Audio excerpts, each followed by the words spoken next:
Praise the Lord. இன்றைக்கு ஆண்டவர் நம்மளோடு கூட இடைபடுகிற வசனங்கள் மத்தேயு 9ஆம் அதிகாரம் 36 முதல் 38 வரையிலான வசனங்கள்.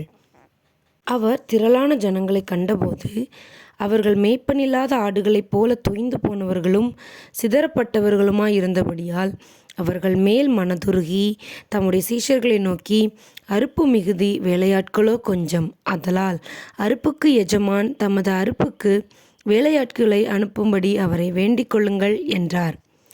அன்பான தேவனுடைய பிள்ளைகளை பாருங்க, ஆண்டவர் ஜனங்களை பார்க்கும் பொழுது அவர்கள் மெய்ப்பனில்லாத ஆடுகளைப் போல இருக்கிறார்கள் என்று சொல்லி அவர்கள் மேல் மனதுருகுகிறார். மேய்ப்பனில்லாத ஆடுகள்னா யாரு? மேய்ப்பனில்லாத ஆடுகள் எப்படி வழி நடக்கும்?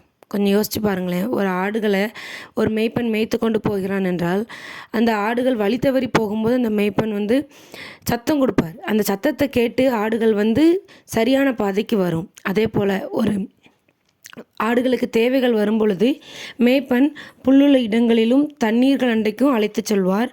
ஆடுகள் தங்களுக்கு வேண்டியதை உட்கொள்ளும்.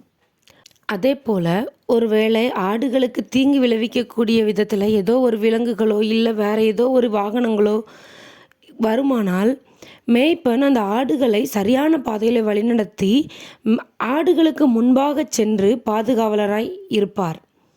இதே போல் ஒருவேளை மேய்ப்பன் இல்லாதபடிக்கு ஒரு கூட்டம் ஆடுகள் மேய்ந்து கொண்டு இருக்கிறதுன்னு எடுத்துக்கோங்களேன். அந்த ஆடுகள் எப்படி நடக்கும்? அந்த ஆடுகளுக்கு எந்த வழியில் போகணுன்னு தெரியாது, எந்த இடத்துல சாப்பாடு இருக்குன்னு தெரியாது. ஒரு துஷ்ட மிருகங்கள் வரும் பொழுது நமக்கு தீங்கு விளைவிக்க தான் வருகிறது என்பது அந்த ஆடுகளுக்கு தெரியாது. அந்த மேய்ப்பனில்லாத ஆடுகள் சிதறடிக்கப்பட்டு போகும். ஒரு பிரச்சனை, ஒரு மிருகம் வருது அப்படிங்கிற மாதிரி ஒரு சூழ்நிலை வந்துச்சுன்னா அந்த ஆடுகள் எல்லாம் பயந்து பதறி எல்லாமே ஆளுக்கு ஒரு பக்கமாக சிதறி ஓடிவிடும். மேய்ப்பன் இல்லாது இருந்தால் அந்த ஆடுகள் அங்கங்கே அடிபட்டு பசியினால் என்ன செஞ்சிடும்? மாண்டு போயிடும். இதைத்தான் இன்றைக்கி ஆண்டவர் சொல்லுகிறார். என் ஜனங்களை பார்க்கும் பொழுது எனக்கு வேதனையாக இருக்குது. மேய்ப்பனில்லாத ஆடுகளைப் போல இருக்கிறார்களே, இவங்களை வழிநடத்துறதுக்கு யாருமே இல்லையே அப்படின்னு சொல்லி ஆண்டவர் வருத்தப்படுகிறார். அதுக்கு தான் கீழே சொல்கிறார் பாருங்க, அறுப்பு மிகுதி, வேலையாட்களோ கொஞ்சம். அறுவடைக்கு ஏற்ற விதத்தில் ஜனங்கள் அதிகமாக இருக்கிறார்கள், ஆனால் அறுக்கிறதற்கான ஆட்கள் இல்லை. எனக்காக வேலை செய்ய ஆளே இல்லை. அதனால் இந்த வேலையை செய்கிறதுக்கு ஆட்களை அனுப்ப சொல்லி பிதாவை வேண்டிக் கொள்ளுங்கள் அப்படின்னு சொல்லி, எஜமான வேண்டிக் கொள்ளுங்கள்னு சொல்லி ஆண்டவர் சொல்லுகிறார் சீஷர்களிடத்தில். நாமும் அவருடைய சீஷர்கள் தான். நம்ம ஆண்டவரை ஏற்றுக்கொண்ட ஒவ்வொரு பிள்ளைகளும் அவருடைய சீஷர்கள் தான். இன்றைக்கு ஆண்டவர் நம்மளிடத்திலும் சொல்லுகிறார், நீங்கள் என்னை ஏற்றுக்கொண்டீங்க, உங்களைப் போல இந்த எல்லா ஜனங்களுக்காகவும் தான் நான் அடிக்கப்பட்டேன்.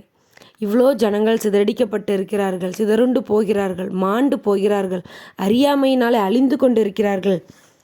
இந்த வேலையை எனக்காக செய்ய நீங்கள் வருவீங்களா? நீ வருவியா அப்படின்னு ஆண்டவர் நம்ம ஒவ்வொருவரையும் பார்த்து கேட்கிறார். இத்தனை நாட்களும் உன்னை வழிநடத்தி வந்த உன் தேவனாகிய கர்த்தர் இன்றைக்கு உன்னை அழைக்கிறேன், எனக்காக இந்த பணியை செய்வதற்கு நீ வருவாயா என்று சொல்லி ஆண்டவர் நம்ம இடத்துல கேட்கிறார்.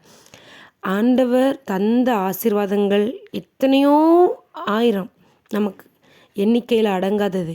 இன்றைக்கு வரைக்கும் நம்ம ஜீவனோடு இருக்கிறோம், நல்ல முறையில் வாழ்ந்து கொண்டு இருக்கிறோம் என்றால் அது ஆண்டவருடைய பெரிய அனுக்கிரகம். அவர் செய்த நன்மைகளுக்கு ஈடாய் நாம் அவருக்கு என்ன செய்கிறோம்? சற்று யோசித்து பாருங்களேன். ஆண்டவர் இன்னைக்கு அழைக்கிறார், உனக்காக நான் மரித்தேனே, எனக்காக நீ என்ன செய்தாய் என்று நம்ம ஒவ்வொருவரையும் பார்த்து கேட்கிறார். நம்மளால் முடிஞ்சதை ஆண்டவருக்காக செய்வோமா? ஆண்டவர் வேலைக்கு ஆள் இல்லாமல் தவித்து கொண்டு இருக்கிறார். அவருடைய வேலையை செய்வதற்கு துரிதப்படுவோம். கர்த்தர் நம்மளை பயன்படுத்துவார். இன்னும் அதிகமாய் அநேக ஜனங்களை அவருக்குள்ளாக வழிநடத்துவதற்கு ஆண்டவர் உங்களை என்னையும் பயன்படுத்துவாராக. கர்த்தர் ஆசீர்வதிப்பாராக. God bless you.